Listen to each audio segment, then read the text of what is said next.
Hello and welcome to Famicast 184, your Famicast for the latter part of October 2020, the spooky episode. I'm a ghost. That wasn't very spooky. I'm your host, Danny Bivens, and today I'm joined, as always, by James Charlton. No one cared about me till I wore the mask. Wow, so where's James and who are you? I'm Bane, obviously. Okay. Bane. Well, when James comes back, or you know what, you can just take over for James. That's totally fine. Have you never seen Spider-Man before? Jesus. Well, we have Bane here. We're also joined by Mr. Cat Drugs himself, Ty. What's good? Hey, man. Yeah. So, yeah, you got a lot more stuff back there, man. I see some Halloween stuff back there, too. I told you this. It was just going to grow. Yeah, it definitely has. And then you have, like, blankets behind your head, too, so it makes it look... Oh, yeah, this is my official Street Fighter 4... what do you call these things? These sleeve blankets? There's a word for them. Homeless blankets? Yeah, my homeless blanket. Oh, those things that you wear, like, have sleeves? Yeah, remember there were this whole ass meme? Like, every white person on the planet got one? Yeah. Moo-moos or something? Or ponchos? Moo-moos? It's not a poncho. Cozy? No. I thought it was called moo-moos. That's what I remember from The Simpsons. No, that's like a dress. This is only a blanket. It just has sleeves. Right. I wish. I remember. Okay, yeah. Ty looks like he's really warm and ready to go. I guess. It's nice. All right. Well, we do have a packed episode for you guys today. Maybe. We have a lot of stuff we're going to talk about for new business. Some spooky stuff. Also, just some kind of like some spooky gaming stories that we probably have. Sports gaming, yeah. Yeah, exactly. So let's just go ahead and jump right into it. And Ty, oh boy, would you mind kicking things off? Yeah. Well, by coincidence, I finished getting 100% of everything in Bloodstained. Okay. Like I put it off for months and months because I was waiting for the update because you actually couldn't get the last achievement until they patched it. And I'd forgotten about it. And I came back to the game just to do the scavenger hunt and get every stupid weapon in the game. And I did. I did a good job. But I noticed there's some other nice little improvements to the game while I was gone. Okay. Like before, unless I'm completely mistaken, before when you customize your character, you can change your hair color, your eye color, your skin color. Before it was only like a set of presets, but now it's like you can do like the whole color chart. Okay.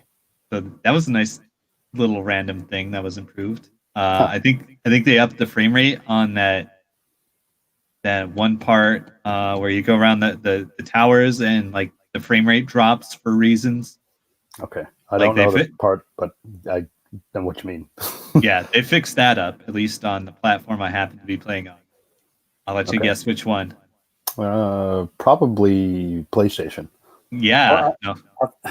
Actually, Ty, I thought it was Windows. I thought you were playing the Windows Store version or something. that sounds like old Ty, all right. That's Xbox. Whatever, it doesn't matter. Good game. I need to play. They released another 8-bit style one, so I need to get on that next. It may have crept under everybody's radars, but it's real. Yeah. The second one, Bloodstained. Oh my God, not so. Curse of the Moon. Curse of the Moon 2. Yeah. Yes. Looks pretty hot. I mean, I played just a little bit of the first one on Switch. Yeah. Thanks to you or Cyrus, somebody gave me a code, and yeah, I should probably play more of that as opposed to like the 15 minutes I played. It's good. It's cool. James is really good at it. Yeah, as you can see on our most popular YouTube video. Right. Yeah. Maybe he'll show by this episode. He's not here yet. He might. Not yet. Yes. That's a game I played. Yes. This is catchphrase. Yeah. I've been taking a break from Dead by Daylight because it's between the fucking battle passes. the tomes as they were. But the new one opens up in about 2 hours, as well as the whole Halloween event. They do a whole Halloween event every year. Wow. Okay. Yeah, and there's a bunch of spooky new cosmetics and stuff. It'd be fun. Updated graphics. I'm sure it chugs on Switch, but you can get it on Switch and crossplay with me on the Windows Store. Or, Steam, which everybody else uses. Yeah. Xbox, PlayStation, and fucking Stadia. Wow, I have a Stadia version of that. I was playing crossplay with my friend on Stadia. Look out, Windows Store and Stadia coming at you. Wow. Like just thinking about Stadia and just how bad that thing is bombed, and just how kind of like it just kind of tarnished any type of good reputation that cloud gaming would have had. I told you guys right from the start, cloud gaming is shit. It's a huge mistake. But I think there's a free weekend on Stadia, so you can check that out. He missed every skill check, by the way.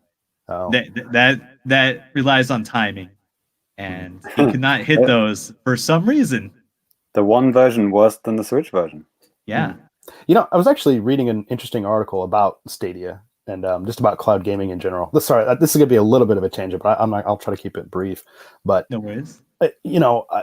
They were kind of likening what people are doing with cloud gaming to what companies were doing with smartphone games, especially like Square Enix back in the early days, releasing like these like $30 ports of like old classic games, and then wondering why. I mean, they probably sold some, but like, and maybe kind of wondering why like free to play things or really cheap stuff were just flying off the digital shelves. I mean, the gaming companies had to adapt to this whole new way to access games and to purchase games, and right now that's just not going on with Stadia. They're just like, well, it's the same as before. Especially in the case of Stadia, sometimes it's like, hey, pay full price for this thing, it's only the cloud version, so I don't know. That's a weird thing. I never understood that. I just assumed, like, in the months leading up to it, I was like, oh wow, it's gonna have like 800 PC games, like for like what, $5 a month or something like that. like a Netflix style subscription. Yeah, that didn't happen. It's like, no, you play the subscription and then you buy the games. It's like, fuck that. Yeah, it's way too confusing right now, and it is, obviously if your internet's okay, it'll be fine. Some people out there can do it, and yeah, Lemonade says it too. It's too soon for cloud gaming. Oh man, I sure like having lag in single player games. Right. The one, the one country that it works in is the one country that's not interested in it. Yeah, like it's obviously I played the shit out of Assassin's Creed Odyssey on the Switch via the cloud. It was more or less fine. I played over like 135 hours, had a good time with it. It was great. It was cool just to be able to play a game that isn't possible on the Switch that way. But at the same time, it's like there's got to be something else that they can do. And if I would be the one to figure that out, well, I'd be a freaking billionaire. So not gonna happen. But wow. Well, soon we'll be playing Xbox games on our iPads or whatever, right? Fucking smartphones. Yeah, and that's already a thing. Posting directly to YouTube at the same time while playing. Yeah. Yeah. I don't know. Sorry, I didn't mean to hijack your business. No, that's fine. It's all shit. Yes. All right, where was I? Okay, so I played a lot of random Xbox games. I'm just continuing the old achievement grind. But I'm only going to talk about one of them. Mm-hmm. This game is called Made of Sker. It's made by a bunch of Welshmen. Okay. And it's a spooky fucking walking simulator. Okay. Pretty good for the price. Yeah, free on Xbox. It seems like they're going for that Amnesia vibe. Okay. Does everyone speak with a Welsh accent? Yeah, I think so. I don't know the difference between Welsh and other parts of England. It's a different country, but good try. I mean other parts of the British Isle. Right. Mysterious gentleman who has joined us in place of James, why don't you give us an example of the difference between like standard British and then like Welsh? Or standard British is I guess what I'm speaking now. Or basically like Ali G, right? I mean that's like standard. Yeah. Oh, yeah. Shav nicked me mobile. Yeah. Get off me fucking mobile, you twat. So Welsh is like, well, for me, I always think Welsh people sound like they're singing. Okay. They go Yeah. like, the people from Wales always sound like they're singing. Like that. They have that intonation. Yeah, Like yeah. I was everything that definitely they say. getting that Welsh vibe in that case. Plus, I'm not sure they could afford to hire people from outside of Wales, so it makes sense. And only 12 people live there anyway, so it's fine. Right? Yeah, pretty good. So I played like an hour or two. I liked what I played, but still very fucking walking simulator fun house. But yeah, not bad, not bad. Pretty fun for what it is. I believe it's based on an old like Welsh poem or play or something like that. Except it's really not, maybe just superficially. But yeah, check it out. Like I said, it's free on Xbox. Okay. And it's out on Switch and everything else, I believe. Wow. So, Okay. yeah, you might enjoy it. So is it like really graphically intensive? Or, I mean, do you think they had to like? Yeah, it seems like very detailed. It's a game that seemed to favor environmental detail over frame rate, and it's fine. It is very atmospheric. Feels good. Sounds good. Maybe a little overdone with like the random creaking and footsteps you hear constantly. But that's part of the spooky charm. Yeah. Like I played the game Observer on the Switch, and I talked about this on the show. And oh, hey, James, welcome back, man. I don't know who the other guy was, but he hijacked your computer. Yeah, I just had to take him out. It's fine. Okay. Well, it was on his last legs anyway. He was dying. Yes. Too soon? No. Damn. Spoiler alert. At the end of his game. I don't get it. Right. You will get it. No. So I was playing a game, called The Observer on the Switch back in early 2019, and like, kind of walking simulator thing. It walked really slow though. I've talked about it before, but like, it sucked because in all the promotional material that they showed off for the Switch version, it was just clearly, especially after playing the Switch version, it was like clearly just they just uploaded just their stock trailer and just slapped a Nintendo Switch logo on it, and then that was that. 4K HD. Yeah, and then you see, I mean, not quite that bad, but then you see it like running in real life. You're like, what the hell? This is so muddy and just. We see that in the garbage bag from time to time, don't we? When we when we watch the trailers and it looks too good. Yeah. Anyway, sorry. So hey, it's 9 cents. What are you going to complain about? Oh, no worries. Yeah. Nice. Oh yeah. And so, all right, I'm gonna hit you with some Nintendo. I've been playing the hot meme game Phasmophobia, and it's amazing. Okay, please tell me about this because I'm never caught up on the memes. I am probably a decade behind. So. Okay, so this is Me neither. a co-op indie game for 1 to 4 players. You go into a house or another certain large building, and there's a ghost in there, and your job, like in those shit ass ghost hunter TV shows, is to figure out what kind of ghost it is with your fucking equipment, and maybe make contact or don't. Yep. So unlike the TV shows, it's actually real. yeah. And but there's just as much screaming and panicking and oh god, what the fuck, as the TV shows.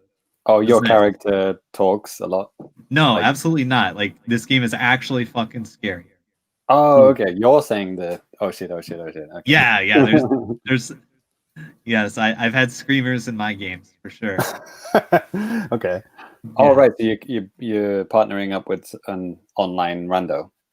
Right. No, actually, I've only been playing it with friends and family. Okay, cool. So the way the game works is, you either hook up with randos or you invite your friends and family to the lobby. Then you choose a job, which will be like a house or a creaky old farmhouse or a bigger building like the abandoned school or the insane asylum. Ugh. Yeah. Classic. You go in with your gear, like maybe you bought a bunch of gear, maybe you're just starting out with random stuff. And you look for 3 main clues. There's like I don't know, like 8 or 10 or 12 types of ghosts in the game. Mm-hmm. And they all have different names. Like there's Phantom, Spirit, Yurei, Okay. yeah, Jin, Oni. Oh, so they kind of like mix up like different cultural creatures and ghosts and Yeah. stuff like that too. That's neat. Yeah. And, Does it have a teenage girl with black hair that goes in front of her face? no, I don't think so. I don't know if I've seen all the ghost models yet, but it's like all random. It's not going to be popular in Japan then, mate. If you don't have a scary girl with hair in front of her face, that's the one thing that scares Japanese people. I just saw her this week. Right. So each type of ghost only has certain types of behavior, and you figure out their behavior and narrow down the kind of ghost it is before you piss it off too much and it fucking strangles you to death.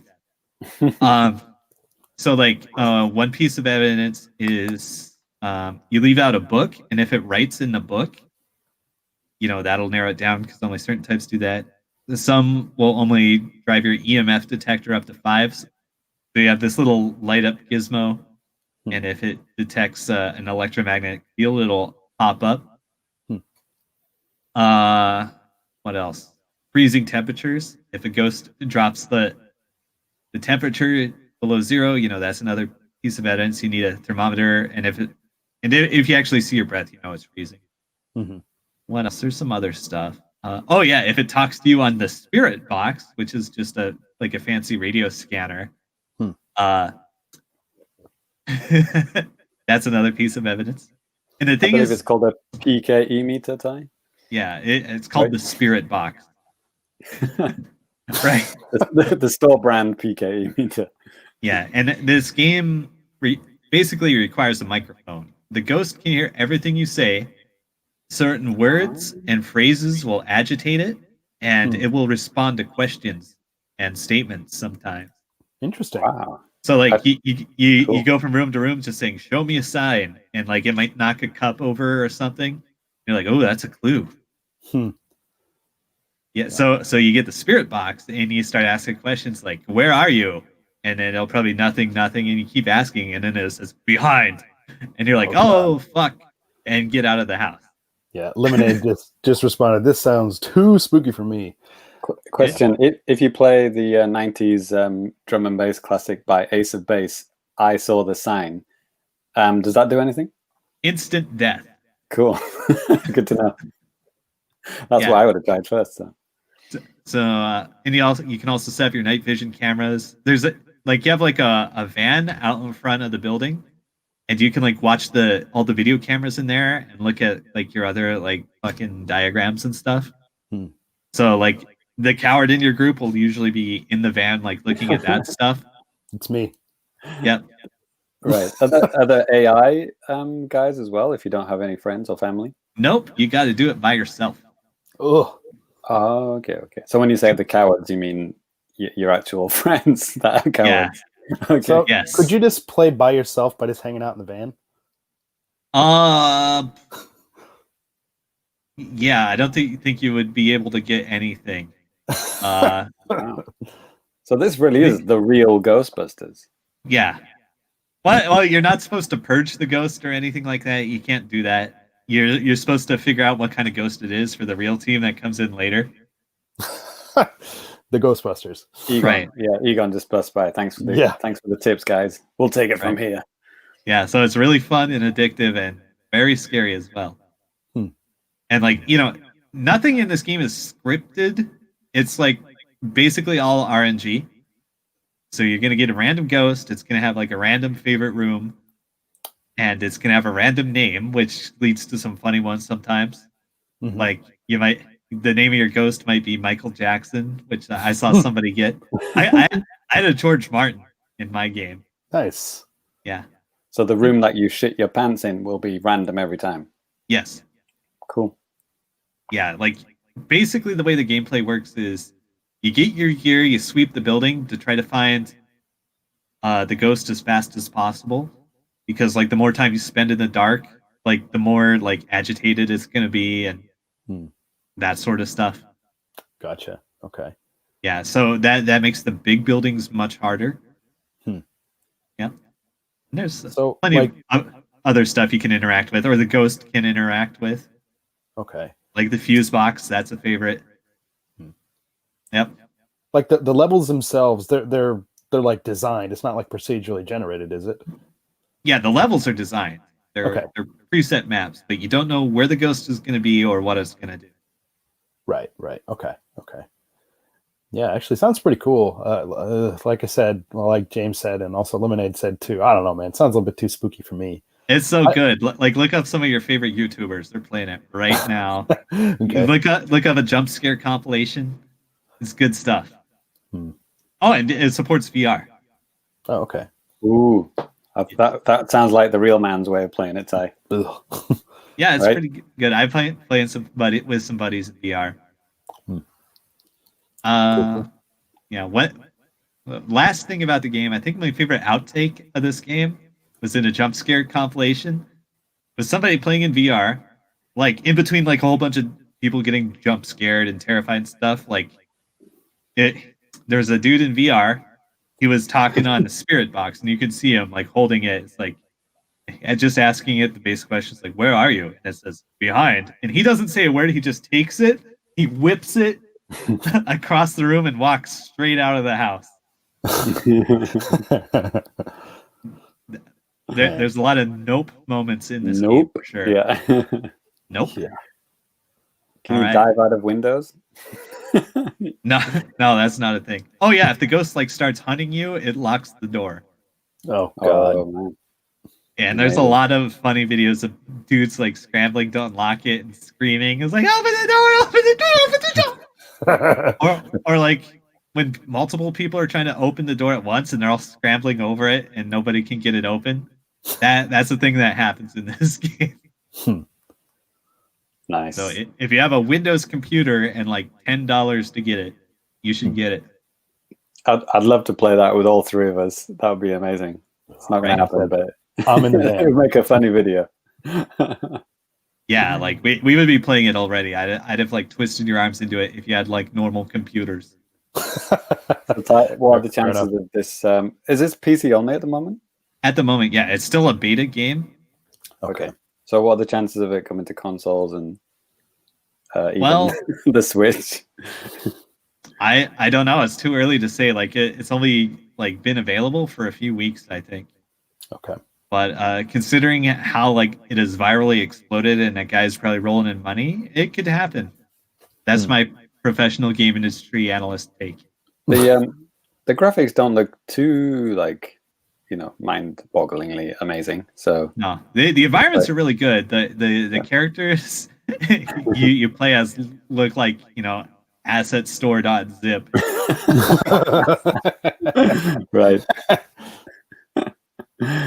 Yeah, filter by free models, and then download the first one that you get. Yeah, but the environments are top notch. Cool. Well, shit, if Dead by Daylight's on Switch, they can get this on Switch. Yeah, the Switch would be able to run it pretty easily. I mean, it's not a super demanding game at all. Okay. But then you just need to download the Switch voice app called Discord. Oh god, yeah, that's right. The Switch doesn't have a microphone on it, or does it? Yeah. No, if you plug in headsets with mics on them, it'll work. Yeah, but then if the game supports it, right. like Fortnite and a few other games, not Nintendo published stuff. The one that I talked about last episode. Yeah, pretty much all the free-to-play games are voice chat. Yeah, wild. Okay, well that'll wrap it up for my new business. Okay, all right, and James, how about you go ahead and go next? So, Danny, you were talking about Observer, the game that looks good on other consoles but terrible on the Switch. I actually have a game which fits that mold exactly. And I just got reminded of it again because when I was searching through the garbage earlier today for more on that later. Stay tuned. It popped up and it was on sale at the moment for like $1. So it's not going in the garbage bag today, but it's called Hollow. Just regular spelling of the word hollow.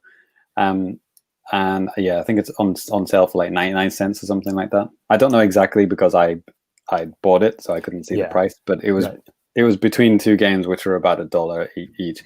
And it's a well, I guess I would compare it to Dead Space, Okay. like a sci-fi horror, but it's first person, it's not third person. Hmm. And you start off on like a spaceship, and it's pitch black, and all you have is like a tiny torch. You can't see shit, and yeah, you're just kind of discovering parts of the ship and like, why are you here? How did you get here? That kind of thing. And then you get like occasional flashes of like horrific things that have happened on the ship. You know, people being burnt alive and stuff like that, or just gross things happen to them. The graphics are not that good, and the reason another comparison to Observer is that yeah, the graphics are absolutely god awful on Switch. Maybe it's slightly better on other versions, probably is. But Yeah, I'm looking at footage right now, and it actually looks very nice on whatever platform this is. yeah, okay, that is definitely not the Switch version then. Yeah, it kind of reminded me of like almost N64 level, texture quality on the Switch. Gross. Yeah, this one has motion blur and stuff. This must be like PC or PS4 or something. Yeah, but the reason I got it, I think I got it for like 99 cents or something like that. It was ridiculously cheap. Anyway, I had some gold coins, so I didn't even pay money for it. I just thought, oh, this looks cool. It's like a first person, like, Dead Space style, adventure shooter. I don't know what it was, but it looks scary, it looks interesting. But yeah, I kind of fell off it kind of quickly because like the first maybe 30 minutes, you don't see a single enemy. You just see like things scuttling off in the distance when you put your torch there, the classic, horror tropes. Yeah. But then you reach this room where there's like all these dead people everywhere. And there's like, and you get your weapon, which is not a gun. It's like, again, very similar to Dead Space. It's like a bolt cutter or something like that, or a bolt shooter. It's like, it's a mechanics kind of device. It's not a weapon. And then as soon as you pick it up, of course, all the zombies or whatever the hell they are, they're like humans, but they've been, I don't know, transformed in some disgusting way. They all just like Sadler. yeah, something like that. They all just pop out the air vents and stuff like that, And yeah, this guy's got a weapon. Time for us to wake up. Yeah, exactly. Classic. And then from then on, you pretty much like, things are popping out at every corner. You're going around corners, thing will pop out and grab you in the face. There seem to be like a lot of women enemies, but like horribly disfigured women, and it's like they just lunge at you and make weird sounds. Yeah, I just kind of got a bit bored of it. It's just like the same old kind of jump scare every 5 seconds. If you do too many jump scares, then it gets a bit old, right? Yeah, for sure. So yeah, but I don't know if you can play it on like a maybe mouse and keyboard and with nicer graphics, maybe. But it got a little bit frustrating for me on Switch. That's the only scary game I've been playing, and well, I did mean to go back to Ghostbusters around about Halloween, so I might actually get back into that, but I haven't put any time into it. Did I ever talk about Ghostbusters? I remember that you bought it, and then I was just thinking about that the other day. Actually, I was thinking like, wait, did James buy that? Yeah, I did. I don't think I ever talked about it on the show. I don't think I did. Yeah, I think it was just maybe just the timing. Like you got on a sale or something, didn't you? Yeah. It was like $40 for so long, and then there was like a 50% off sale, and I just couldn't resist. I was like, oh shit, $20, boom, get it. It's when I do fridge cleaning, if I'm trying to install something like an 18 gigabyte game like Overwatch, I might have deleted it, but that doesn't mean I'm not going to play it again. But yeah, I really like. I'm a huge fan of Ghostbusters in general, and yeah. It's like everyone always describes it as Ghostbusters 3, the sequel to, the first two movies, because it's got all the original cast, and, the story pretty much takes off after the movies kind of thing. And it's got all the musical cues and, everything. Not just the, Ghostbusters, but, like the kind of incidental music, when like they're in the firehouse and stuff like that. It's they've just nailed it. It's so good, so good. So yeah, I'll probably go back to that in the last week or so of October that we have. And And then completely unscary, the opposite of scary, I tried out the Pikmin 3 demo, which was pretty good, actually. I mean, I captured it, put it on the YouTube channel. I haven't played Pikmin since the first one, which I don't know if Ty remembers this, but like the only reason I bought Pikmin was to get that last trophy and smash in Melee. I got Pikmin, and there was like Luigi's Mansion. Well, I got Luigi's Mansion anyway, but like, yeah, Luigi's Mansion and Pikmin were the two where you needed a save file on your memory card to get the last two trophies. And I got it really cheap here in Japan, actually. And yeah, I played it for like a couple of hours and I just kind of got bored. It's like I got the idea, but it just wasn't for me. It was like the pace of the game and having a time limit was really annoying for me. And Pikmin 3 still has that, but like it's a lot more open. There's like a lot more like puzzles and things to do, and it's a lot better at explaining stuff as well. Like it's got, you know, actual tutorials and texts, and you know, it's got a story and it actually explains stuff, which I don't remember the first Pikmin game doing, to be honest. It just kind of like leaves it up to you. So yeah, it was fun. I mean, I did all right. I did my first day's worth of fruit picking, and made lots of Pikmin and killed a few enemies, and it was fun. I mean, it's beautiful, it's cute, it's fun. After that first day, I haven't gone back to it. But the demo is actually really lengthy. You can play, I don't know how long you play actually, but like it doesn't kick you out after the first day. You know, you can save it, you can go back, and all of the save progress goes into the full game, which comes out when 30th, October 30th. Yeah. So you know, if you're planning on getting it, I would say just play the demo anyway, because you know you get like a head start. You know, play the first 2 or 3 hours of the game, and then just continue playing when the full game comes out. You know, I'm personally not going to be playing the full game, but I'll probably have my worth in this demo, which is a lengthy, good demo. Sure. You know, the last time I had a really big, lengthy, good demo was Dragon Quest XI, and that did actually convince me to buy the game because that was such a good demo, and all the progress transferred. Oh yeah, so that worked. But didn't work with me with Pikmin. But anyway, not a knock against the game. It's a beautiful, well constructed game, and if you like that kind of thing, go for it. Yeah. Actually, I just because why the hell not? I have the Japanese versions of Pikmin here too, which is pretty cool. Yes. Yeah, that's the one I had. Yeah, and like it was kind of funny because my wife, she knows. Yeah, she knows about Pikmin, not because she played it, but she said she just remembered the commercials. It was kind of like a cute song, but at the same time, like, you know, the Pikmin are like dying, like getting the commercial and stuff, and it just brutal. Yeah, so yeah, it's pretty heartbreaking. So little ghost spirits, you know, go up when they all get crushed by this big enemy. So the other game, I mean, I always talk about at least one free-to-play game every episode. So this episode's free-to-play game is called Vigor, Vigor, which is I thought it was a Western, like a cowboy Western game, but it's actually modern day. Like the logo, or like the page on the eShop, it's got like a guy in a cowboy hat and like a revolver, and it very does look much like a Western game. But then when you load it up, it's like, you know, it's modern weapons, it's modern time. So like, I'm not actually sure what this game is, to be honest. It's like you have your own hut, you make your character, and then you're in a hut, and you're in the middle of the wilderness, and there's nothing around you, and you got your hut, and there's various things around the hut that you can kind of like interact with, and that's like it's like, it's not menus, it's all like you interacting with the environment. That's the menu. You know, they've tried to integrate it to make, you know, more engaging or whatever.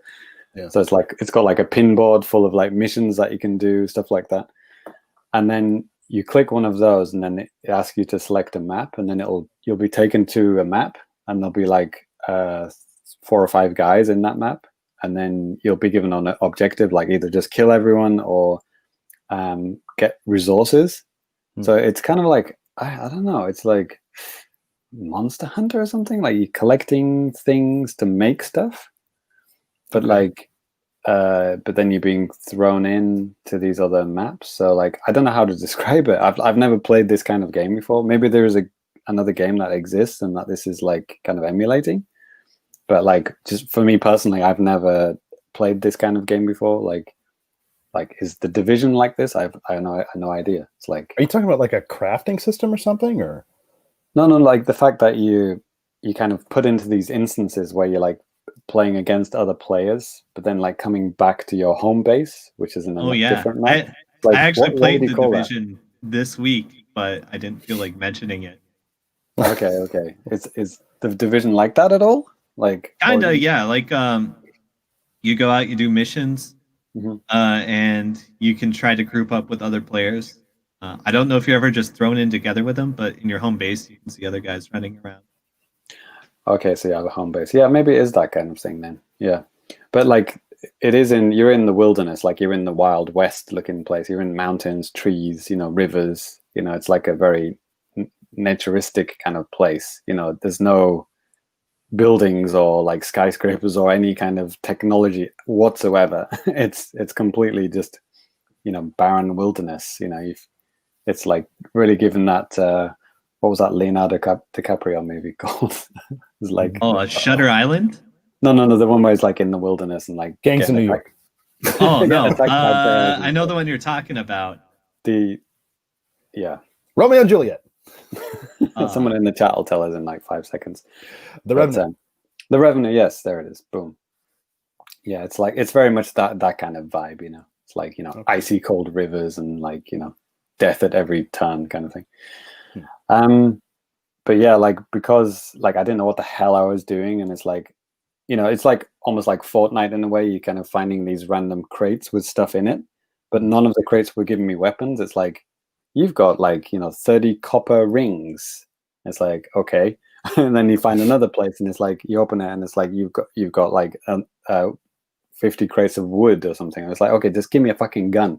It's like I was playing this stage for like 30 minutes. I didn't have a single weapon by the end of it. It's like, or like I found one, but then I didn't have any bullets. It's like, and you have to craft bullets as well. It's like, oh, come on, man, just give me a fucking gun so I can kill these people. I ended up just getting shot by somebody. Like, it was actually pretty scary. Actually, like I went into a hut and somebody was there, but I was ducked down and he couldn't see me. So I just kind of like crept back out and then went around the house and tried to escape. But I think he went out and saw me and shot me in the back like a coward. Yeah. But yes. There you go. So that's Vigor. I don't know. I might give it another shot. I might not. Yeah. Maybe it's more fun with friends. Yeah. Teaming up with people. Yeah. It's like Red Dead Redemption mixed with Fortnite. Your two favorite things, Danny. Yes, I like Red Dead. Red Dead's awesome. I'm not too much into the Fortnite really, but yeah, that's the joke. All right then, let's wrap it up. Let's keep going. All right. Well, I'll go ahead and close this out. When we were originally talking about new business, I thought this would go a little bit differently here, actually. So basically, what I've kind of done, I do have kind of like a spooky game that I've been playing a little bit of. Thank you. That I've been playing a little bit of. But first, before I got into that, I wanted, we were kind of talking about before the show at some point, like, hey, maybe talk about some kind of a spooky moment you had, like while you were playing a game, or like a game that basically made it so it kind of like freaked you out or something. So right. I did have one kind of a really memorable thing. And probably number 2, Ty, would be when you were over here with fucking Slender Man. Jeez, man. Yeah, basically, Ty was over at my house a couple Christmases ago, and it was me and Josh, former, he's been on the show before, but yeah, just kind of playing through some Slender Man at like 2 a.m. It's pretty creepy. But so I'm sure you guys might have heard of a little game called Resident Evil 4. And it's the cool thing about Resident Evil 4 that it kind of it took the series in a new direction, for better or worse, for depending on how you look at it. And it's kind of come around, right, with the more recent titles and stuff. But yeah, I mean, of course the game there's a lot of action, there are some jump scares and stuff, but I think there really are some genuinely pretty creepy parts of the game. So around the time that the game launched back in 2005, in January or February, one of my buddies who also picked up the game at launch, and he had a cube, he was house sitting at this person's house, and like, you know, it's kind of like in like the ghetto, kind of. So it's kind of like, this is back in the States. Back in the States, of course, 2005. So it's kind of like in a sketchy neighborhood, and yeah, and I think the only thing, I mean, other than me and him that were in the house were like cats, and they're kind of, you know, just doing their own thing, and you know, so we decided like, hey, I got a great idea. Let's just turn off all the lights and we're going to play this game and stuff too. And I think we're in the area where there are the generator guys, the guys that look like gray aliens that are like huge, and this sometimes just pop out of nowhere, and they have their really, really unsettling breathing and stuff. And, you know, I think being, yeah, we were like, what, 21, 20, you know, stuff like that. And we had a whole house to ourselves. So we were just literally screaming at the top of our lungs anytime like one of those things popped out. It was fun and like kind of just horrifying at the same time. But is that the ones you have to kind of zoom into the glowing section? with the thermal scope. Yeah. Thermal? Yeah. Or just try to get lucky and just blast them, you know, but yeah, good luck with that. Yeah. I remember that. Yeah, that's a good bit. Cool. Yeah. But I mean, that, you know, like I said, I think a lot of other parts of the game, it's not like spooky or anything. It's just kind of like, oh shit, you know, like that. But I don't know. Did you guys have any other, like with that game, did you guys ever get freaked out or anything? Or I think the first fucking scene of that game, I mean, it's even part of the demo, right? It's when the chainsaw guy comes out. That's I think everyone, if they're honest with themselves, they shit themselves the first time that chainsaw guy comes out. First time. I think with that scene, because like, you know, because of that demo disc that was available, I played that so many times for like months. I don't remember when that came out, maybe a month or two before the game. So like, I wanted to get my fix, you know, because it was just so fun and cool. And yeah. Ty, I mean, I know you're not afraid of anything, but you're right. Okay, That's right. I've never been scared of anything in my life. Except were tidying up. Were there any cheap jump scares? Damn. Were there any cheap jump scares in Resident Evil 4 that got you? Let me remember. Probably not so much. I'm trying to remember if there's anything that jumps through a window in that game or whatever. All right, that's Resident Evil 1, right? Yeah. Right. Yeah, and 2, and yeah, most of the other ones really. Yeah. I don't know if that game had any jump scares to speak of. I mean, ask me about Resident Evil 7, Danny. No, it's funny, man. Funny yeah, James has some gameplay of that up. You know, the Switch cloud version. Actually, we were talking about cloud stuff earlier, but James has some footage of that up, like from when it first came out and stuff. And yeah, it was pretty creepy. Just kind of like watching. I was like laying in bed, just kind of like watching on my phone, and just like kind of experiencing the thing with James. It was funny as hell. I was like, oh fuck! It's like stuff like that. It's hilarious. Yeah, that game's pretty intense. Yeah. Yeah. No, for me, let's see. Well, you mentioned Slender already. Great game. Yeah. Very scary. I think some levels are scarier than others. Like, I really enjoyed the fucking abandoned mine level, but the farmhouse flashback was by far like the scariest fucking map for me. Let's see, Amnesia, which is getting a new game like this week. I think it just came out. That was maybe the scariest game I have ever played. Maybe it was that, or Slender, or possibly more recently Phasmophobia. Yeah, it's like Amnesia is a very scripted game, and Phasmophobia is very random, which is great. Like, you can have like a bunch of easy levels in a row, and then have everything just go sideways on another one. I have a good jump scare, which wasn't even meant to be a jump scare. Yeah. All right. So, like, have you played Half-Life 1? Danny, have you played Half-Life 1? Half-Life 1? I played part of it. I've never but it's pretty. Well, I guess it's pretty early on. When you first like encounter your first head crab, or when the head crabs like first start appearing, like there was this part where I was in this room and I was trying to find an exit, and I was crouched down under some boxes or something like that, and I thought I was in the room by myself. And then when I turned around, this like fucking head crab jumps out. I almost like threw my mouse out the fucking window. Seriously, like the mouse left the table. Like I could have easily just ripped it out of the fucking PC. I'll tell you my favorite Half-Life 1 jump scare story. I actually jump scared someone else. Me and my brother were playing deathmatch 1-on-1, and when you play a 1-on-1 deathmatch, you know you have to be very stealthy. You're constantly listening for the other person, and like trying to sneak up on them and like blast them with a shotgun or whatever. Right. So like we're both prowling around this level, and like I hear them at one of the wall health kits. You remember how those work? The health stations. You use it and it goes beep beep beep, and you can like really hear it. So I see him like I like around the corner. He's like 15 or 20 yards down. So I like crouch walk all the way to him while he's healing up. And we're playing this at like 2 a.m. in a dark basement, which is also great. We had two computers like back to back. Oh, nice. So like I sneak all the way up to him and stand up and point the shotgun right at his face, and then I wait for him to turn around. And he jumped right out of his chair. It was the best slam dunk jump scare of my life. Oh, that's awesome, man. Did you actually kill him? Yeah, I shot his face off. I just waited that extra fraction of a second for him to get a good look. Right. Yeah. That was on purpose.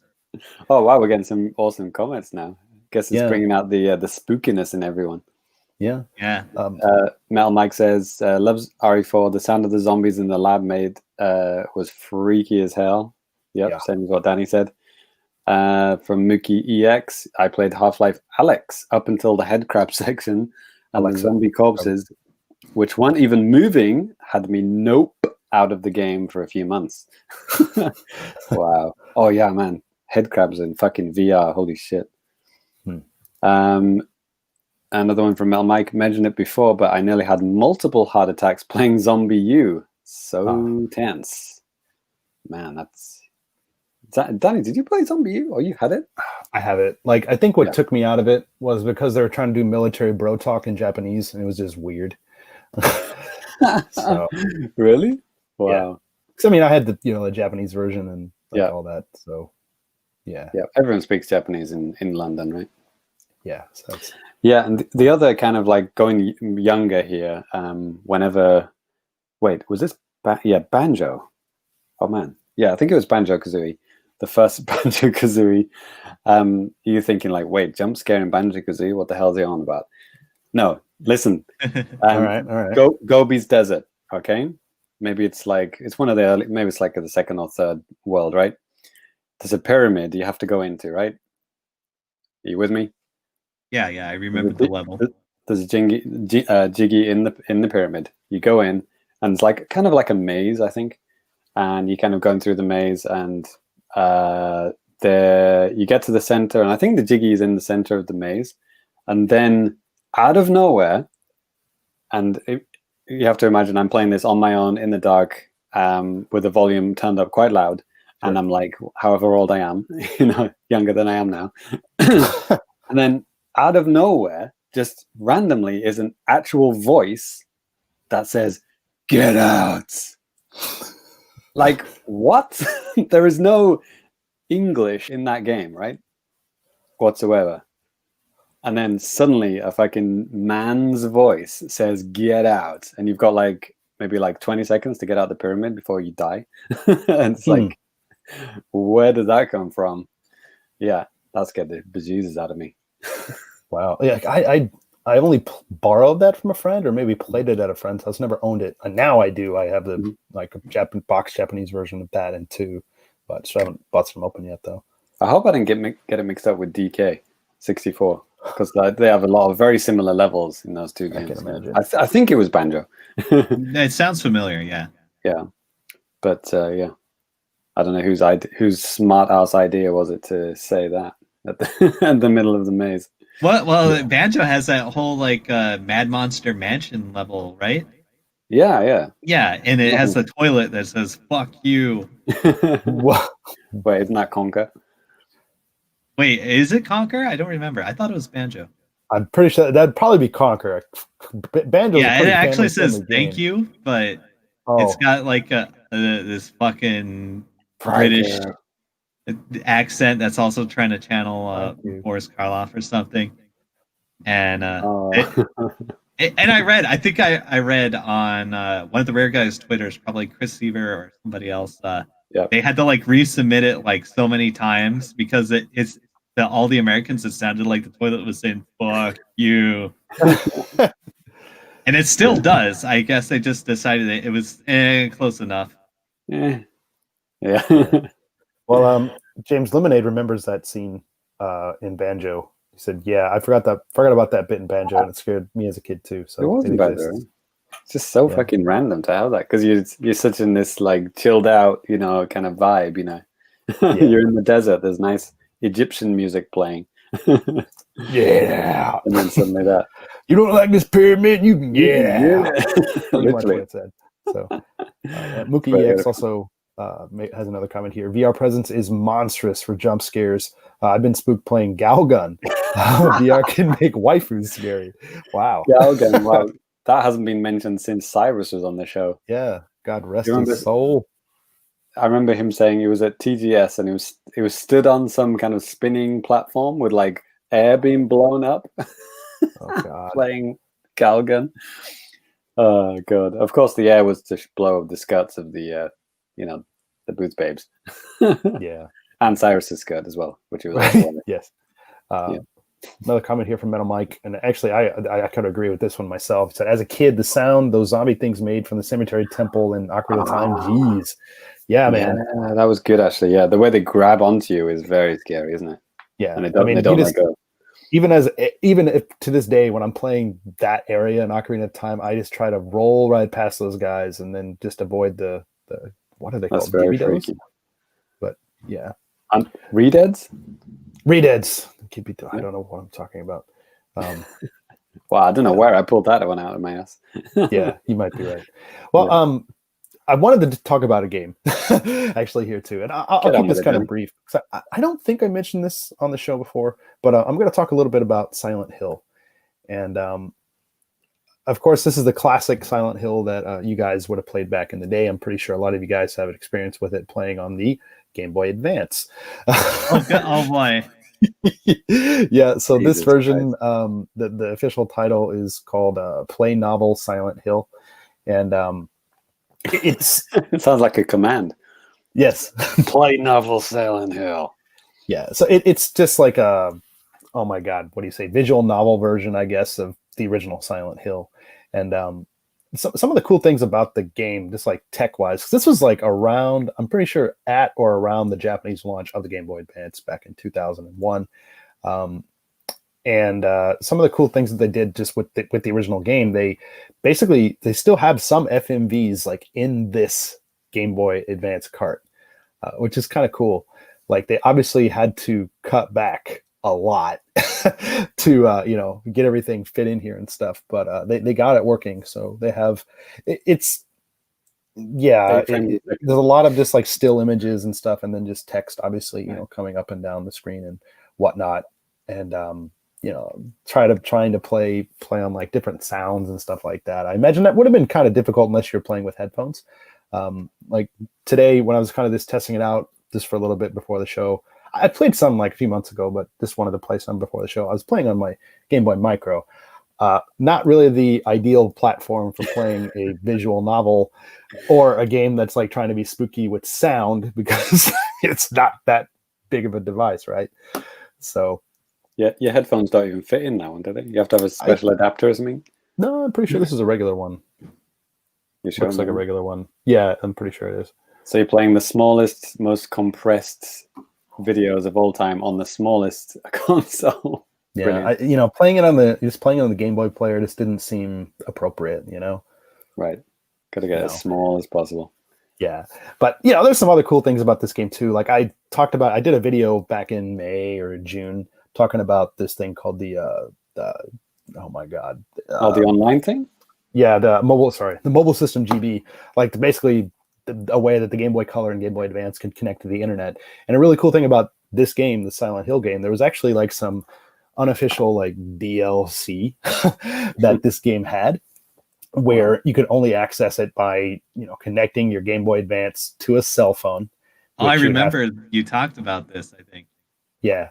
And yeah, it is really neat. And then, but the way that they had like these extra chapters, it was kind of like, like the NES games and Animal Crossing, where it would temporarily be saved onto the Game Boy Advance RAM. But as soon as you turn off the system, it's gone. So you're literally paying, for however much it costs to actually attach to this service, get connected to this service and stuff. Then you have to pay like 50 yen, basically like 50 cents to download a chapter. But if you turn it off, you have to do it all over again and stuff. So simple solution, Danny. Never turn it off. Yeah, right. So, and that kind of sucks because, once those servers and stuff went down, or however they had all this stuff set up, then there's just no way to access that information in this version. So, yeah, Lemonade saying the headphones are on the micro, but not the SP. Okay. So it looks like this definitely doesn't look like some kind of proprietary weird thing. I've got an SP and I had to buy like a little dongle thing, adapter thing. Yeah, weird. My SP's put away. But I got it for like 120 yen on Amazon Japan, like $1 or something like that. Wow. Tiny little adapter thing, so I could have normal headphones in it. Yeah, I have like behind me. You can see I have like an NES. What the hell? Yeah, it's like an advertisement for the Game Boy Advance SP NES edition. It's a Mario time. Yeah, so it. Yeah. Anyways, whatever. So I have a Game Boy Advance SP. Never got the headphones for that, but yeah, Silent Hill though. Just from the little bit I've played just today and then just before, not a great version of the game. What? Believe it or not. And unless there's any fan translations or anything like that, you're going to be stuck playing it in Japanese. I'd imagine by now there probably would be though, right? Especially considering that the source material is already available in English. So. Well, apparently the best Nintendo-based Silent Hill is that Shattered Memories on the Wii U. Oh, sorry, on the Wii, the original Wii. That was actually supposed to be a genuinely good game. I think it was ported to other stuff later, maybe? Question mark. It was at a TGS that I went to. So that really? Yeah, 2000 something. Yeah, 7 maybe. I don't know. Yeah, that game, that version actually always seemed pretty cool. I always kind of wanted to give it a try, but obviously it never happened. But, yeah, I always like that thing at the beginning. It has like a psychiatrist test, is like asking you your favorite color, what you're scared of, and things like that. And those things actually do affect the gameplay. They'll put those things into the game so that like everyone plays like a slightly different version of it. Huh, interesting. Yeah, it's cool. Yeah, the story is kind of interspersed with these kind of psychiatrist sessions that you're having. Okay. I thought it was a cool concept. But yeah, never played the final game. Yeah. But anyways, with this Silent Hill, I do actually want to play more. I kind of want to just because it was really hard to track this down. I got really lucky because especially getting like a boxed version and stuff. These things ain't cheap, I'll tell you that. But yeah, I kind of want to do a little bit more with that. So maybe you'll see something from me about that in the future. We'll see. But all right, mate, save it for Collector's Corner. Yeah, right, exactly. So, all right, well, that is going to do it for new business. Let's go ahead and move on to a little bit of Now Playing at Famicast.com. Right, Now Playing at Famicast.com. Lots of stuff going on the website, lots of stuff going on the YouTube. Actually, one thing that we want to just make sure we say out there too, well, thank you guys very much for helping be a part of us getting to 1,000 subscribers on YouTube. Oh, yeah. Yeah, and if you're listening to the audio version and don't like watching our videos, well, okay. Okay. Rich, we're calling you out, man. No. Shots fired. Wow. No, I'm kidding. No, but yeah, we got, really thank you guys out there for that. We appreciate the support. Of course, we appreciate the support of our patrons and, all that stuff too. Mom, dad, grandma, whatever, all you guys. You're great. Yeah. But James, we made it. Yeah. Looks like we made it. Made it. So yeah, we whoa, what's going on? Yeah. Oh, so with that, so me and Danny did a little celebratory kind of mini podcast. It's like maybe 45 minutes or something like that for the patrons. We just we had a little kind of navel gazing, and we did like a history of our YouTube channel and how we got started and stuff. So yeah, that's up for all of our patrons actually. Yeah, because we want to say thank you to everyone. As for stuff that everyone can watch, my Mario Kart live home circuit video is going pretty bonkers popular, which is to the surprise of everyone, especially me. I made a video about how to make cool tracks with live, what's it called, home circuit, even if you have a tiny Japanese house. So that seems to have struck a nerve with lots of people who have small apartments, unlike the fucking commercials which show these fucking labyrinthian mansions that they think everyone lives in. Right? God, yeah. Anytime you saw those commercials, you're like, especially when you see them with like Japanese subs or something, you're like, okay. Nobody in Japan has a fucking house this big. Calm down there, guys. Right. But yeah. There's a radiator. Japanese houses don't have radiators. I have an oil heater that looks like a radiator. There you go. So yeah, what the NCL did, Nintendo in Japan, they actually did like a guide on their. Well, you could access it via the Line app. You could access it by the My Nintendo app. Like basically all the Japanese kind of website stuff, they did it on there. So I basically just translated what they had on the Japanese website and made it into a video. And it's like, hey, you got a tiny Japanese style house, you can still make some cool stuff. So yeah, check it out. None of us have it because even if we wanted to, we couldn't get it because it's sold out. Yeah. And the other thing, so Danny, you can talk about game night. Sure. Yeah. So we just actually had our game night for the patrons, all of you guys that can join and that joined us and stuff like that. It was really fun.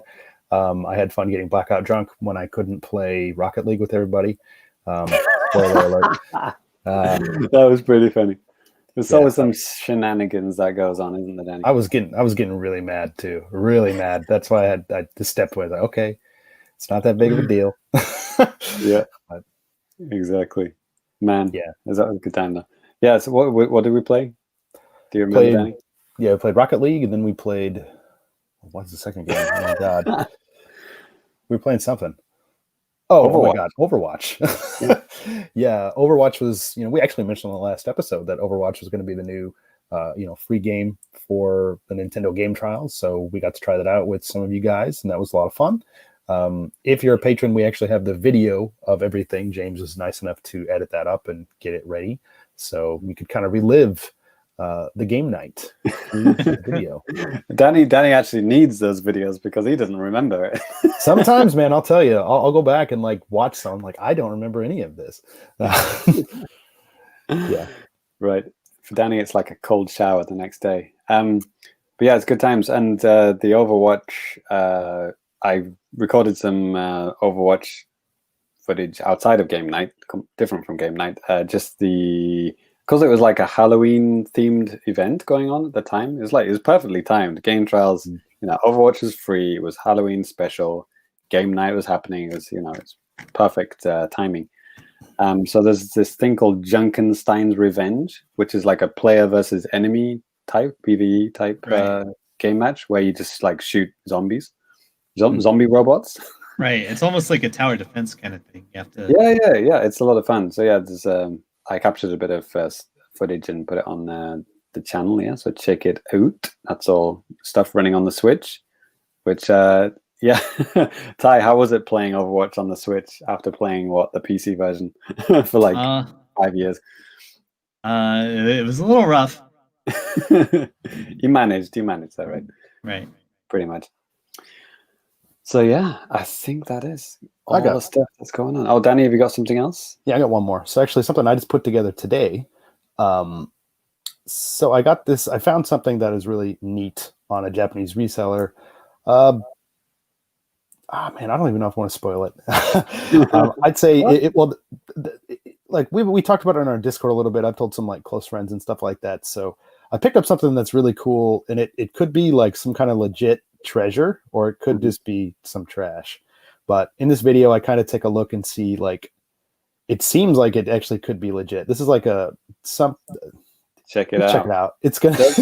Does Danny have the rarest video game in existence, or does he have a piece of crap? Check it out. I'd bet on the piece of crap. All this and more. All of this crap and more on Famicast.com. That's right. Well, it's actually youtube.com/the Famicast, but whatever. Yeah. Both. Check both. Whatever. All right, James, what time is it? It's time for the JAPANews. That's right, everybody. It's time for the JAPANews, the time of the show where we talk about the latest comings and goings of Nintendo in Japan, and sometimes not those things, but this time it is. So we got a few different news stories here. Some of them that I thought were pretty relevant to what's going on. Actually, slow here recently, but I thought these are probably some of the biggest things that have come out. And Ty, do you want to take that first news story? Yeah, the Axiom Verge 2 sequel to Known Good Game. And somebody wrote a lot of editorial content in this. Anyway, it's delayed until the first half of next year. Yeah. News comes from Thomas Happ, creator of the game, citing difficulties due to the global pandemic. Yep, sounds about right. Well, he's like the Undertale guy. I forgot his name now. Toby Fox. Toby Fox is like very much like a one guy, development studio. He does the music, the graphics, the programming, everything by himself. And he has a family and a kid and a wife. Yeah. So I think there were some things that he did farm out, but yeah, dude, by and large, he's doing everything himself. And if you check out his blog and like his website, I think it's just like axiomverge2.com. He like talks about some of the other like kind of differences between the original Axiom Verge and this, and like some of the difficulties and trying to make some like technical things happen. He's having some problems there. Then obviously, the pandemic and stuff is causing problems for a lot of. Take your time, dude. Take your time. Quality can wait. Yeah, first game was great. Loved it. So yeah. Oh man, shit! I played that on the Wii U. Yeah, I was gonna say, like, I had memories of you saying you played on the Wii U. And Ty, did you play the original Axiom Verge? I thought I did, but I think I confused it with another game. I mentally confused it with the Swapper. So no, I don't think I've actually played Axiom Verge yet. Yeah, you played on Switch, Danny? Yeah. We got a review code for that back in like 2018, early 2018, and nice.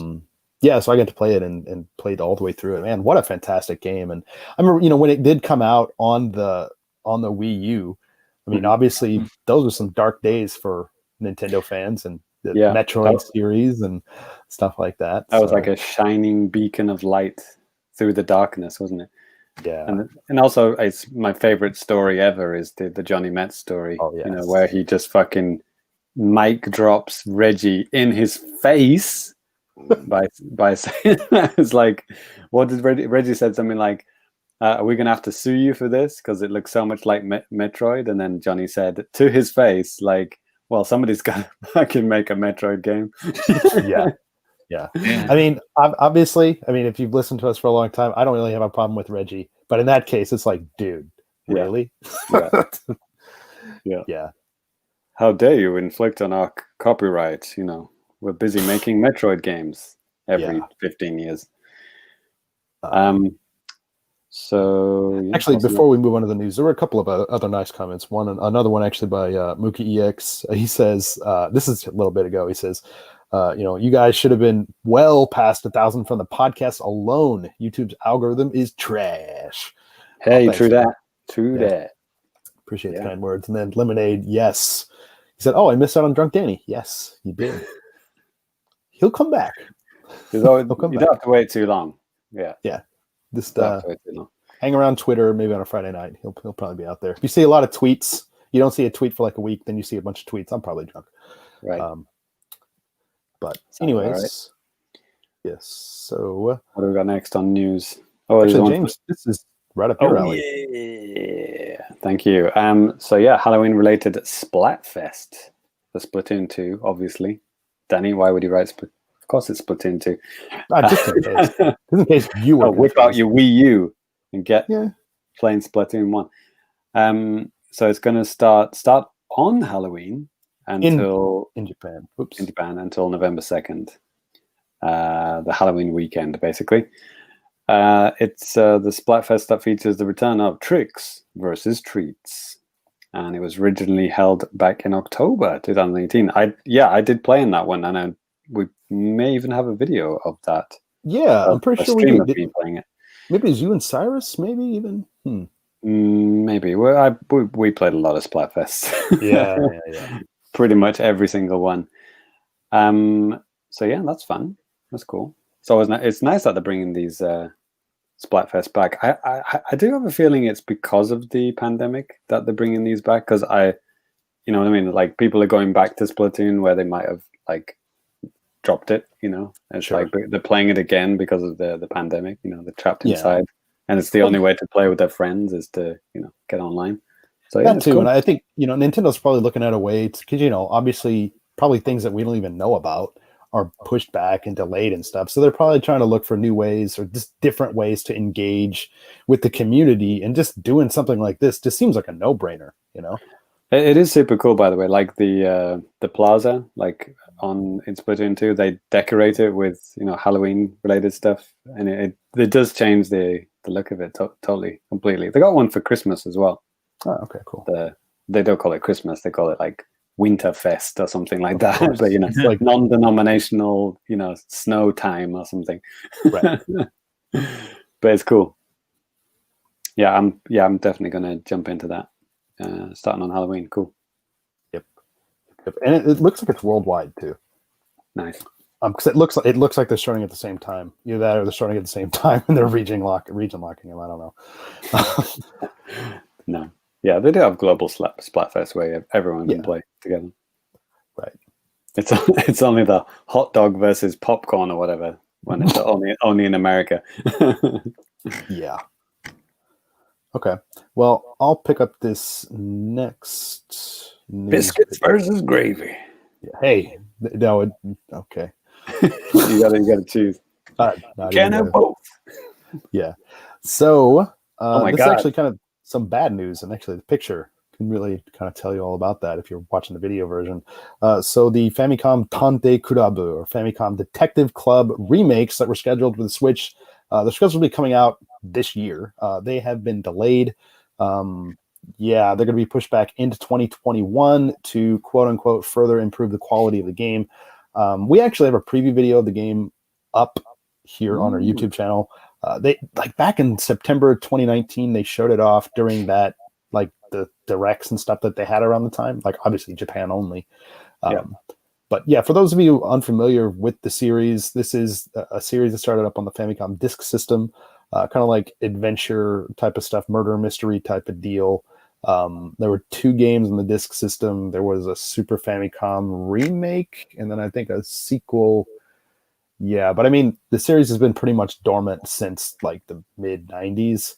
I mean, they had some re-releases of those Famicom disk system versions on Game Boy Advance with the, you know, NES or for the Famicom Classics line, but that's it really. So yeah, I'm actually interested to play this game. It seems interesting. I don't know.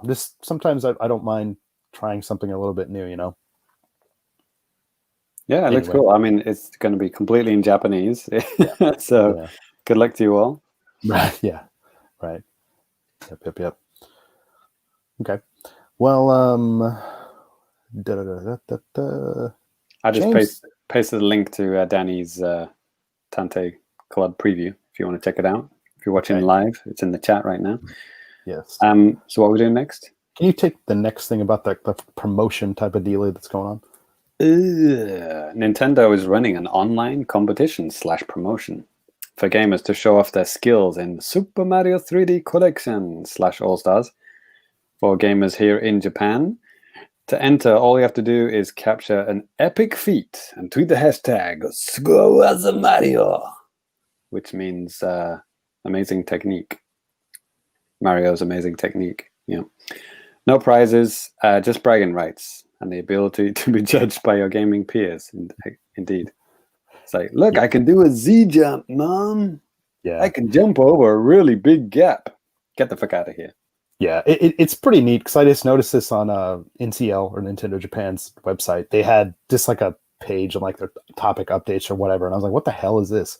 And just kind of clicked into it, and it was just it's just a website that just kind of has a collection of that kind of like the most liked Twitter videos and stuff like that, because like you can see like the ones that have been like uploaded recently, and then you can see ones that are like popular, and then you can also like filter it through all three of the games, like Mario 64, Mario Sunshine, or Mario Galaxy. Yeah, and I think James, I think he just said that, but it runs until like November 5th. So yeah, you can check it out if you want. I doubt many people in the West are gonna be doing that stuff. What's the most impressive feat we can all do in the 3D Mario games? Ty, can you do the trick in 64, like the jumping backwards onto the steps thing? And then flying through into the clock room? I never actually tried that. Huh. Okay. I can do some kind of fun stuff, I guess, but I didn't spend that much time on it. Like, I can get some stars really fast. That's about it. All right. Yeah, I will say, like, just from playing through 64 here recently, like, I was kind of surprised at how some of those stars do come pretty quickly. It seemed like they took a hell of a lot longer way back in the day when I was, like a little kid. But yeah, I can do the cap spin, jump spin, cap spin thing in Odyssey pretty good. It's like it's muscle memory this time. Where you throw the cap out and then you bounce onto the cap. Oh, and then Odyssey? Then do a dive and then spin again, and you can do that like, Here we are talking about Mario 64, and this dude's going to bring up a game from 2017. No, that counts, right? Oh no, that's not in the collection, is it? Sorry, yeah, you're right. Yes, I was getting ahead of myself there. Yeah, has to be Galaxy. No, I don't think I could do anything that spectacular in Galaxy. Well, I got 240 stars in Galaxy 1 and 2. That's pretty impressive. So Metal Mike also sounds off here too. He said, "Hey, game night was great. Had pro tutoring from our Overwatch Lord Ty." Yeah, we're esports now. Yes. This is our team. In summation, stand behind Ty and shoot stuff. That was the general gist. Right. Of it. When I played the big shield guy, I'm like, okay, I don't need a mouse and 144 FPS to do this. Right. Yeah. It was exactly the same when we played Paladins with our patrons, wasn't it? Yeah. The same kind of shield guy. I guess they just copied all the characters in Paladins. Of course they did. Yeah. Right. Okay. Paladins is always free, by the way. You don't have to wait for a fucking game trial for that. Yeah, no kidding. Yep. Okay. Well, that's actually going to do it for the news today. Not a whole lot, but I hear and smell something actually backing into the studio. James? Bring it in, boys. Beep, beep, beep. Just dump it on the floor right there. Yes, it is garbage time. It is, yes, it says right there on the screen, JC's garbage bag of goodness. If you're new to the channel, or if you're new to the show, this is where I go to the very depths of the eShop. I mean the very depths, like literally right at the bottom. And find the most delicious morsels of garbage for you guys for the total of $1. This isn't limited to one game. I am going to shove several games into this bag for you to take on for the grand total of $1. I was trying to look for like Halloween themed stuff, but I couldn't find any garbage bag, like verifiable garbage bag games. So, but I wanted to have a look at this game, especially Ty, and I want you to tell me how much you would pay for this game. All right. All right. Okay. 129 US dollars. In case you're listening, it's called Speed Dating for Ghosts. Rated T. Rated T for teen. And I guess it kind of looks, it immediately reminds me of Undertale because it's like black and white. 14 ghosts. Right. It's it's a speed dating ghost game for ghosts. 14 ghosts. Tough choices. It gets better, this trailer. It's really amazing. Riley, Vera, or Stephanie. It's got to be Riley, right? It's pretty hot. So what do you say? Help him that's out? a weird shark. Yeah. You again? There's no need for flattery. I only bring pain. You see that guy? Yeah. It goes way too fast. It's like, look at this guy. Neat. It could have been that. There it is. Speed dating for ghosts. So Ty says it's $129. How much would you pay, Danny? I'd say at least $97.98. Cents or dollars? Dollars. Okay. Well, you can get this for the low price. It's not going in the garbage bag. But it's only $2.09. So Okay. there you go. It's not going in the garbage bag, but I just wanted to throw a nice Halloween game right at the start there. This is like two and a bit garbage bags full of game there. So yeah, that's not going in, but there you go. That's a little Not made of money here. Exactly. I love this dialogue choice. You're pretty hot for a ghost. Thanks. Or slow down there, buddy. Or you're not so bad yourself. There's a football in his head. Yeah. Right. Oh shit! I didn't even notice that. I thought it was a shark fin. Anyway, so yeah, let's get on to the real garbage bag here. So we're gonna start with what's the first game we got here? Almost There, the platformer. They actually write the platformer in the game title. Brilliant. So yeah, this is available for 19 cents. It's 98% off. Usually it's $10. Almost There, the platformer by Quantum something games. So immediately I'm thinking, yeah, buzzsaws, big jumps, wall jumps. Yeah, Meat Boy. Right. It's a cube, like the tagline on the game there is pure precision platforming. right? Exactly. But they don't quite have the art assets to make a actual Meat Boy. So it's literally just a cube with a little ninja like bandana on. Right? But it is literally Meat Boy. Look at this, man. It's crazy. I mean, I could see something like this being fun. It looks a lot slower and floatier. Yeah. Yeah, it's a little bit, definitely floatier. It's got some bouncy surfaces as well. Yeah, this one's like probably got gravity, low gravity, and the bouncy bottom. But yeah, it's got lots of blades and lasers and things to dodge. 19 cents if you can't afford Meat Boy. I don't know how much is Meat Boy these days. Shoot, who knows? If you want to buy it new now, is it like 10, 15? I don't know. Yeah, probably less than that. Meat Boy, like the first Meat Boy. Probably. I think I bought it for like $10 back in the day.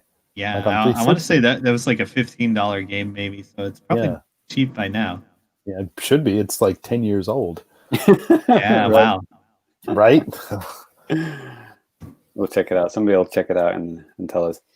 Next one is Mushroom Quest. This looks familiar. And we haven't had this before, have we? I don't know. No, it just looks like a lot of games where you push boxes around. That's probably it. A fresh and original take on a classic puzzle genre. Well, I'll be the judge of that, mate. 29 cents. It doesn't look that fresh and original, does it? Oh, All right. Poor guys. Yeah. It's a brain-busting principle of the block-moving puzzle games. I don't like to feel stupid when I'm playing my games. I'm dumb enough as it is in real life. Why do I want to go play a video game and feel even dumber? Nah, I'm bored of fucking block-pushing puzzle games. Yeah. Next. That's 29 cents as well. It's so expensive. Yeah. What's Mad Carnage? Have we had that before? Yeah, we've had Mad Carnage. Don't you remember? It was Steve Carnage in Mad Carnage. Oh, yeah. With his wife, Susie Carnage. All right. Yeah, well, this one is more Halloween themed. Yeah, yet another Zombie Defense HD. All right. It's Looks like right right to the point, right? Looks like some pretty good asset store models. Unity store, yeah. Well, there's even a scientist guy. Right? Girl with pink top. Yeah, so I guess it's a tower defense or not? Yeah, defense game. Shoot the zombies and don't die. Twin stick shooter? Possibly. Well, we'll see in the Rated M for mature. Watch out, Danny. Yeah. Don't look. Well, it actually looks quite crisp, but maybe that's because everything is just so basic. Yeah, I mean, there's like nothing going on. Yeah, there's a girl setting up spike traps in the literal void. There's like nothing. Yeah, there's a car park light or something. pole. I mean, that's it. Setting up I guess lasers. that's the point you're trying to defend. Oh, okay. I guess that Yeah, makes sense. you got to defend the lamppost against all Well, of it. it looks like they're after the players themselves. I guess it just marks the center point. Right. Yeah. Yeah. This lamppost is our life. Well, it's probably like, if you would go out away from that, it's just pitch black and then it's tear you to pieces. That might be some kind of a gameplay thing that they have. Well, it looks all right. I mean, it is very much Unity assets of the game. Darkness is coming. How long can you survive? Coming April 5th. Set your calendars, guys. Yeah. It seems like a pretty serious game description as opposed to the title. Yeah. Yet another Zombie Defense HD. It's all about defending yourself against hordes of darkness attacking you every night. However, when you are the lone survivor struggling against waves of enemies who are getting tougher, stronger and stronger, your end is inevitable. Blah, blah, blah. It's 4-player and it's online. Local and online. Wow. Which is pretty cool. So yeah. 49 cents for an online 4-player online zombie shooter. Why the hell not? I mean, that's actually... it's a overhead game, isn't it? Twin stick shooter kind of thing. Yeah, I would say throw that in the bag. But I think we've only got 2 games in the bag, haven't we? Yeah. Because I wasn't going to put Mushroom Quest in. Good. Not so many super cheap games. A lot of games are 49 cents. And a lot of these are like those smartphone games that what is it called? Food truck tycoon and all that kind of shit. Right.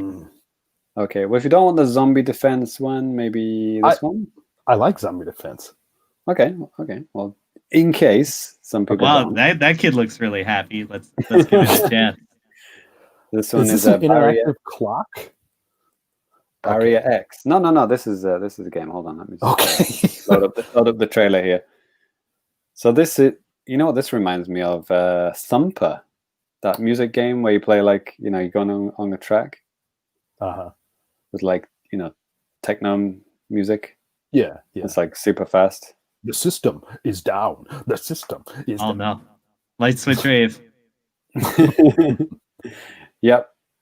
For this game, fast paced is an understatement. It's the ultimate test of reaction and the ability to make lightning fast decisions. Wow. Get yourself a job on Wall Street after playing this game. Right? Well, no, I would say, I wouldn't go for, well, personally, I wouldn't go for Barrier X. I think I would go for the zombie one, Zombie Defense HD. And then the other one, what was it? Not that one, not Mushroom Quest. What was this one called? Almost There, the platformer. And then, if you're super rich, maybe get speed dating for ghosts.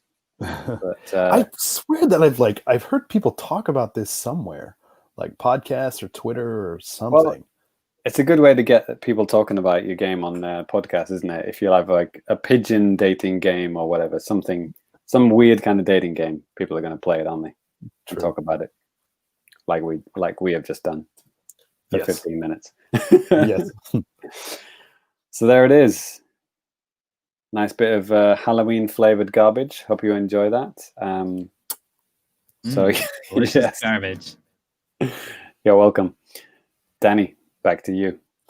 Alrighty. Well, thank you, James, for always digging in the bottom of the dumpster, coming out with nothing but garbage, grease, and juice all over you, man. You love it. I do. You do. I do. Everyone does.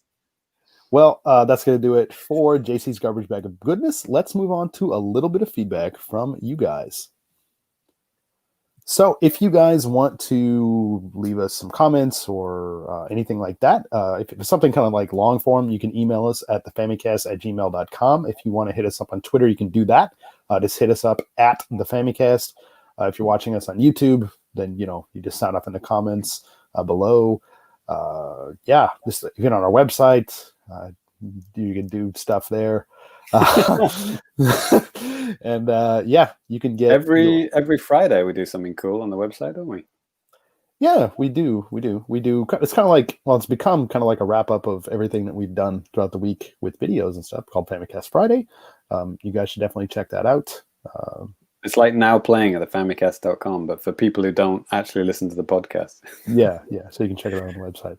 Yeah, but, we tweet about it every Friday. It's like, hey, check out the videos we made this week, and then we just embed them on the website, and you can just browse them easily.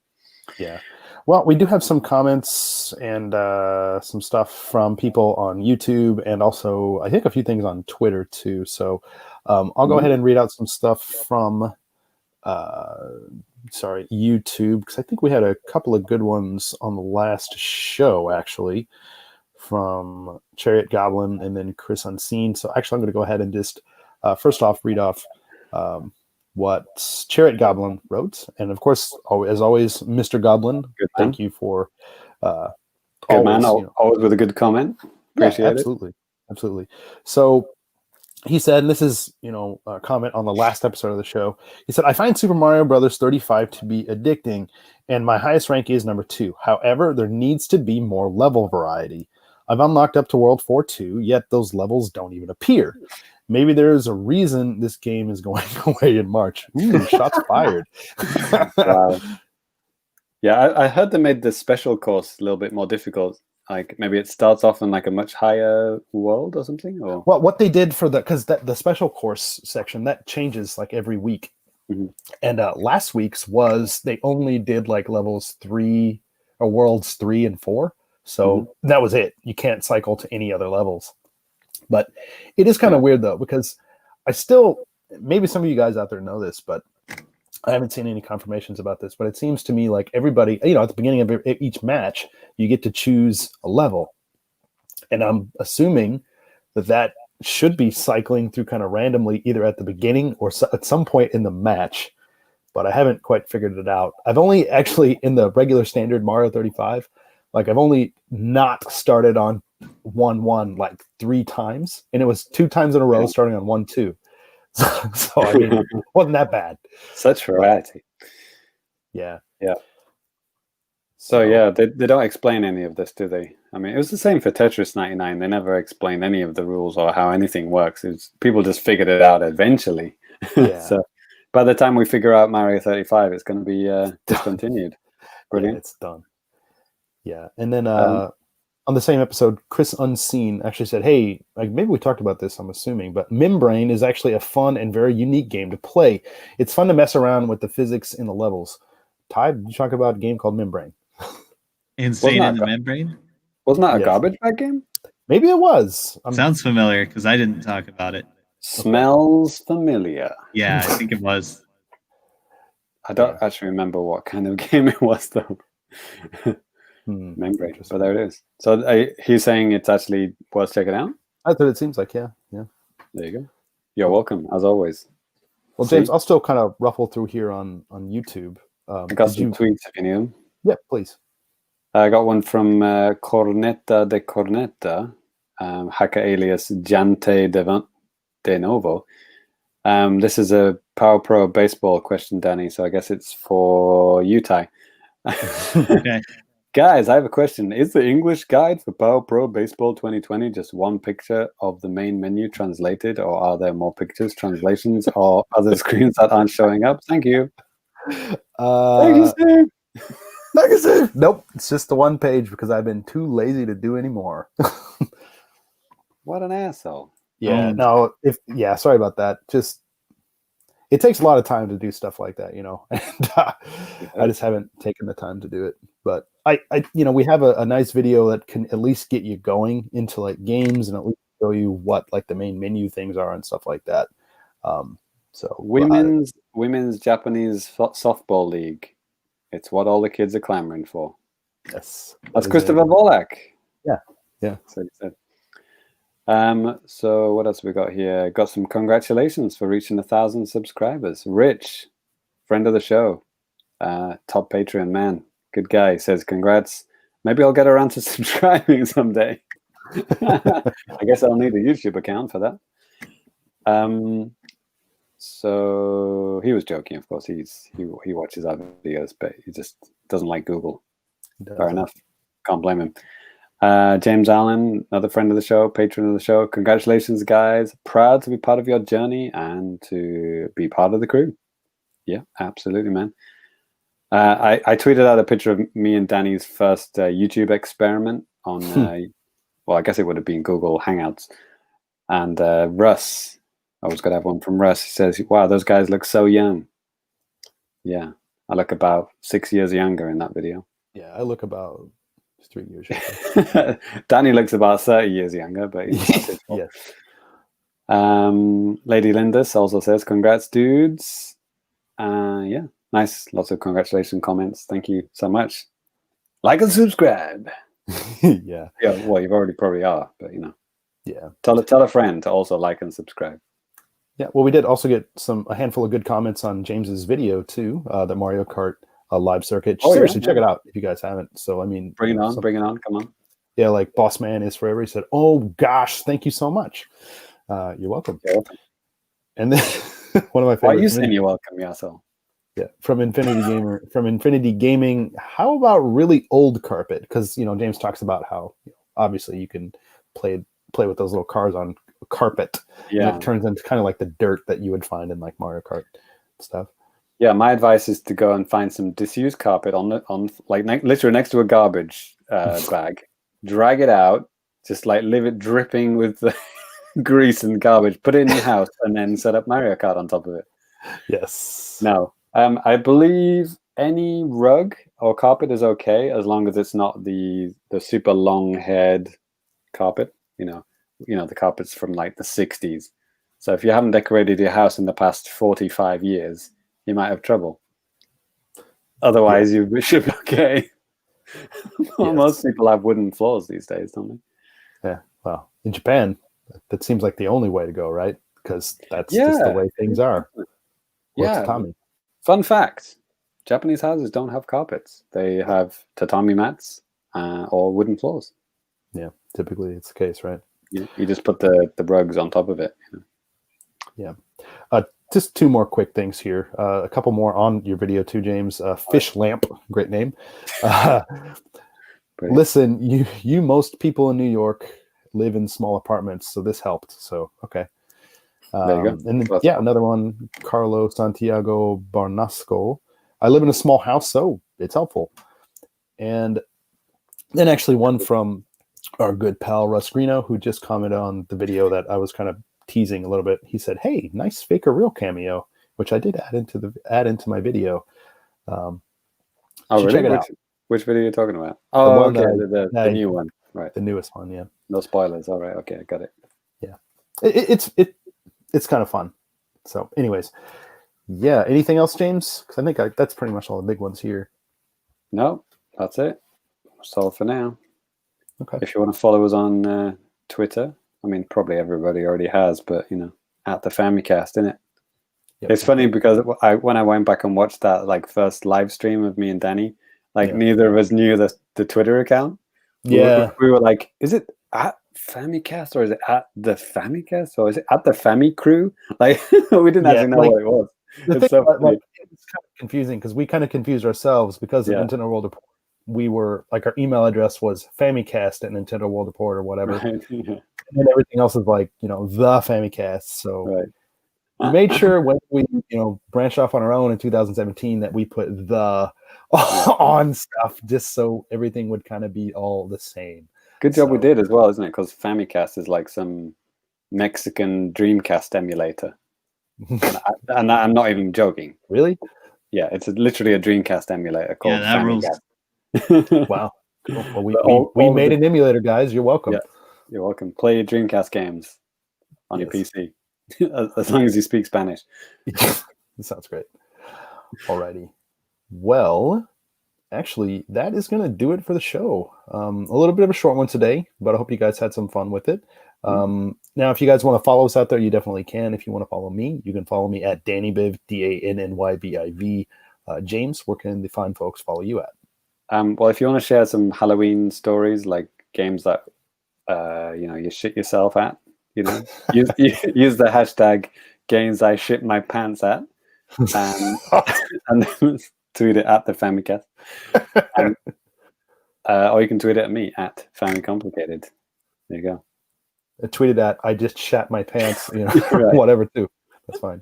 Definitely do that. Yeah. And Ty. Super Cat Drugs. Hit me up if you want to play some Phasmophobia. Oh my god. Hashtag I want to shit my pants. Right. At Supercat Drugs. Yeah. All right. Like I said, that is actually going to do it for the show. First, obviously, I want to thank everybody out there who was able to join us live today. Appreciate the interaction with you guys all the time. You guys rock. Thanks for coming on board. And don't mind me while I'm just stalling for a minute to pull something up. There we go. Danny's getting ready to end the show. Yes. He's picking up his mic, ready to drop it, throw it at the camera. Getting ready to throw it out the goddamn window. No. There we go. So what do you Americans say, like, have a happy Halloween? Or because you guys like love it more than Christmas, don't you? Yeah. It depends. Happy Halloween. Yeah, happy Halloween. That's it. Yeah, seriously. Sam Hain. Yeah, happy Halloween. Actually, man, I got to, at my school that I work at, I bought a pumpkin. I special ordered it from a flower shop, and then I took it to my school, and I helped the kids like carve a jack-o'-lantern. That was fun. Happy Sam Hain to Cyrus and all his happy Irish Sam Hain, friends. Cyrus out there. He loves it. His favorite holiday of the year. And yeah. All right, guys. Well, that's going to do it. Thank you guys so much for listening. We will catch you later. Peace. Peace. Have you got some scary music to play at the end, Danny? Well, not in the video version like it is right now. Why did you turn the lights out? Wow. Is this to make it more scary? Peace.